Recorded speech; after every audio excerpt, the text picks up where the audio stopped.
அனைவருக்கும் வணக்கம். நாம் 11th accountancy chapter wise important March 2025 கேட்குறதுக்கு வாய்ப்பு உள்ளது. சம் ஒன்றுனா பார்க்கலாம் இந்த வீடியோவில். வாங்க. இதில் கண்டென்ட் பார்த்திங்கன்னா நமக்கு 11th அக்கௌண்டன்சியில் 14 யூனிட்ஸ் இருக்குது. அதில் ஃபஸ்ட் யூனிட்டில் இன்ட்ரடக்ஷன் டு அக்கௌண்டிங் இருக்குது. அது தியரி லெசன் தான். ஸோ நீங்கள் தியரி நல்லா படிச்சுக்கோங்க. இதுலேருந்து ஒரு 2 மார்க் தியரி, 3 மார்க் 5 மார்க் கேட்கலாம். அதே போல் செகண்ட் யூனிட்டும் அப்படி தான் நமக்கு தியரி கேட்கலாம். இப்போ 2 மார்க் தியரி, 3 மார்க் தியரி, 5 மார்க்கில் ஒரு தியரி வரலாம். நெக்ஸ்ட்டு தேர்ட் லெசன்லேருந்து தான் நமக்கு ஜேர்னல் ஸ்டார்ட் ஆகுது. புக்ஸ் ஆஃப் ப்ரைம் என்ட்ரியில் பார்த்தீங்கன்னாக்கா கோல்டன் ரூல்ஸ் நல்லா படிச்சுக்கோங்க. அக்கௌண்ட்ஸ், டைப் ஆஃப் அக்கௌண்ட்ஸ் படிச்சுக்கோங்க. அப்புறம் பர்சனல் அக்கௌண்டா, ரியல் அக்கௌண்டா, நாமினல் அக்கௌண்டான்னு சொல்லி பிரித்து கேட்குற மாதிரி ஒரு கொஷின் கேட்பாங்க. அதெல்லாம் நல்லா பார்த்துக்கோங்க. ஜேர்னல் என்ட்ரி போட்டுக்கோங்க. கண்டிப்பாக ஒரு 5 மார்க்கு ஜேர்னல் என்ட்ரிலேருந்து வரும். நெக்ஸ்ட்டு லெஜர்லேருந்தும் ஒரு 5 மார்க் வரும். ஜேர்னல் போட்டு லெஜர் போட சொல்லலாம். அப்படி இல்லாட்டி டைரக்ட் லெஜர் போட சொல்லுவாங்க. அதனால் லெஜர் அக்கௌண்ட்லேருந்தும் நமக்கு ஒரு கொஸ்டின் 5 மார்க்லேருந்து ஒன்று வரும். இதுலேருந்து ஒன்று வரும். அடுத்து ட்ரையல் பேலன்ஸில் பார்த்தீங்கன்னாக்கா சம்டைம்ஸ் 5 மார்க்கில் கேட்குறாங்க. எப்போ வச்சு ஒரு தடவை 3 மார்க்கில் கேட்குறாங்க. அதனால் இதுலேருந்து ஒரு 5 மார்க் வரதுக்கு வாய்ப்பு இருக்குது. சப்சிடரி புக் 1 இருக்குது இல்லையா, 6th சாப்டர், ரொம்ப இம்பார்ட்டன்ட் லெசன் இது. நீங்கள் வேறு எந்த லெசன் பார்க்கலன்னா கூட, டல் ஸ்டூடெண்ட்ஸ் இது வரைக்கும் படிக்கலைன்னா கூட நீங்கள் 6th லெசன் நல்லா பார்த்துக்கோங்க. இதுலேருந்து 2 5 மார்க் வரும், ஒரு 3 மார்க் வரும், ஒரு 1 மார்க் வரும். கண்டிப்பாக 6th லெசன் ரொம்ப இம்பார்ட்டன்ட் லெசன். அதே போல் சப்சிடரி புக்ஸ் 2 அதுவும் ரொம்ப இம்பார்ட்டண்டான லெசன். அதுலேருந்து ஒரு 2 ட்ரிபிள் காலம் கேஷ் புக் கேட்பாங்க. அது ஒன்று கம்பல்சரி வரும். இல்லை சிங்கிள் காலம் கேஷ் புக்கும் டபுள் காலம் கேஷ் புக், இது ரெண்டில் ஏதாச்சும் ஒன்று வரலாம்.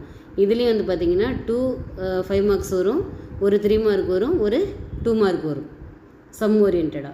அடுத்து பேங்க் ரெக்கன்சிலேஷன் ஸ்டேட்மெண்ட்டில் ஒரு 5 மார்க் வரும், கண்டிப்பாக வரும், ஒரு 3 மார்க் வரும். 2 மார்க் மேபி தியரியாக கேட்கலாம். ஓகேவா? அடுத்தது நம்ம depreciation accounting. First 5 sum model இருக்கு இல்லையா, அந்த ஃபஸ்ட்டு 5லேருந்து அதை ரேட் ஆஃப் டிப்ரிஷியேஷன் கண்டுபிடிக்க சொன்னாங்கன்னா 3 மார்க்ஸில் கேட்பாங்க. அமௌண்ட் ஆஃப் டிப்ரிஷியேஷன் கண்டுபிடிக்க சொன்னாங்கன்னா 2 மார்க்ஸில் கேட்பாங்க.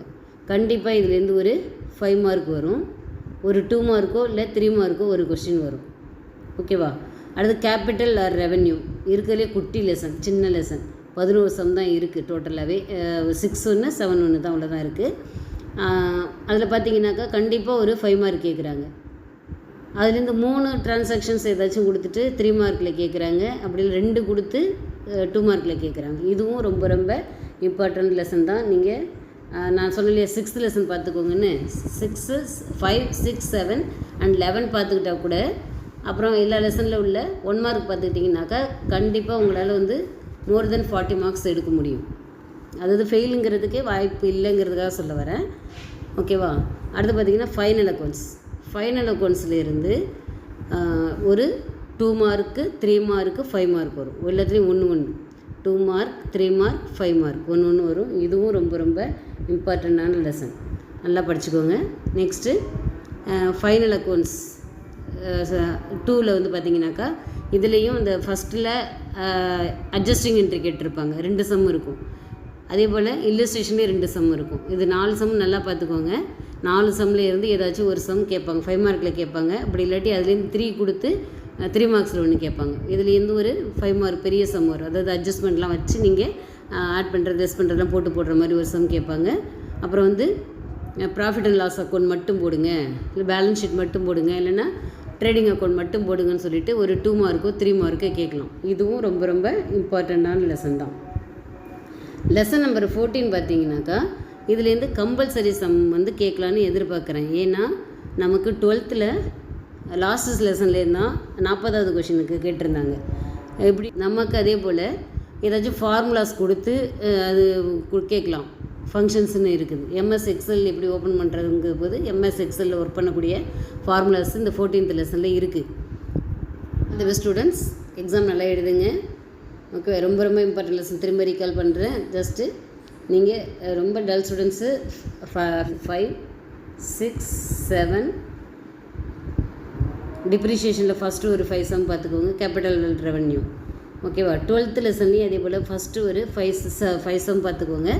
ஜஸ்ட்டு இந்த லெசன் மட்டும்னாலும் நீங்கள் நல்லா பார்த்துக்கிட்டிங்கனாக்கா கண்டிப்பாக உங்களால் எபோவ் 40 கண்டிப்பாக ஸ்கோர் பண்ண முடியும். Okay, thank you students. நல்லா எழுதுங்க. All the best.